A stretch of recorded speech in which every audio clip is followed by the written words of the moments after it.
ಜನವರಿ 19ರಂದು ಪ್ರಧಾನಿ ನರೇಂದ್ರ ಮೋದಿ ಅವರು ಬೆಂಗಳೂರಿಗೆ ಭೇಟಿಯನ್ನ ಕೊಡಲಿದ್ದಾರೆ. ಜನವರಿ 19ರಂದು ಪ್ರಧಾನಿ ಮೋದಿ ಬೆಂಗಳೂರು ಭೇಟಿ. ಬೆಂಗಳೂರು ಭೇಟಿಯ ವೇಳೆ ಪ್ರಧಾನಿ ಮೋದಿ ಅವರಿಂದ ರೋಡ್ ಶೋ ನಡೆಯುತ್ತೆ. ಎಇಎಫ್ಐಇಗೆ ಭೇಟಿಯನ್ನ ಕೊಡಲಿದ್ದಾರೆ ಪ್ರಧಾನಿ ನರೇಂದ್ರ ಮೋದಿ ಅವರು. 2 ಕಾರ್ಯಕ್ರಮಗಳಲ್ಲಿ ಭಾಗಿಯಾಗ್ತಾರೆ ಆ ದಿನ. ಖೇಲೋ ಇಂಡಿಯಾ ಏರೋನಾಟಿಕ್ಸ್ ಕಾರ್ಯಕ್ರಮದಲ್ಲಿ ಭಾಗಿಯಾಗಲಿದ್ದಾರೆ. ಇನ್ನು ಈ ಕಾರ್ಯಕ್ರಮ ಮುಗಿದಾದ ಮೇಲೆ ಮೋದಿ ರೋಡ್ ಶೋ ಅನ್ನು ಮಾಡಲಿದ್ದಾರೆ. ಮೋದಿ ಭೇಟಿ ಹಿನ್ನೆಲೆಯಲ್ಲಿ ಕಾರ್ಯಕಾರಿಣಿ ಸಭೆ ಮುಂದೂಡಿಕೆಯಾಗಿದೆ. ಜನವರಿ 19ರಂದು ಬಿಜೆಪಿ ಕಾರ್ಯಕಾರಿಣಿ ಸಭೆ ನಿಗದಿಯಾಗಿತ್ತು.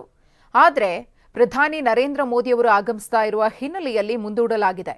2 ಕಾರ್ಯಕ್ರಮಗಳಲ್ಲಿ ಪ್ರಧಾನಿ ನರೇಂದ್ರ ಮೋದಿ ಅವರು ಭಾಗಿಯಾಗಲಿದ್ದಾರೆ. ಆ ಕಾರ್ಯಕ್ರಮ ಮುಗಿದಾದ ಮೇಲೆ ರೋಡ್ ಶೋ ಅನ್ನು ಮಾಡ್ತಾರೆ. ಪ್ರಧಾನಿ ನರೇಂದ್ರ ಮೋದಿ ಅವರು ರೋಡ್ ಶೋ ಅನ್ನು ಮಾಡೋದ್ರಿಂದ ಬೇಕಾದಂತಹ ಒಂದಷ್ಟು ಸಿದ್ಧತೆಗಳನ್ನು ಪೂರ್ವಭಾವಿಯಾಗಿ ಮಾಡಿಕೊಳ್ಬೇಕಾಗುತ್ತೆ ಬಿಜೆಪಿ ಪಾಳೆಯ. ಆ ನಿಟ್ಟಿನಲ್ಲಿ ಈಗಾಗಲೇ ತೊಡಕೊಂಡಿದೆ. Aerospace engineering facility India engineering ಮತ್ತು ಟೆಕ್ನಾಲಜಿ ಸೆಂಟರ್ಗೆ ಪ್ರಧಾನಿ ನರೇಂದ್ರ ಮೋದಿ ಅವರು 19ನೇ ತಾರೀಕು ಭೇಟಿ ಕೊಡ್ತಾರೆ.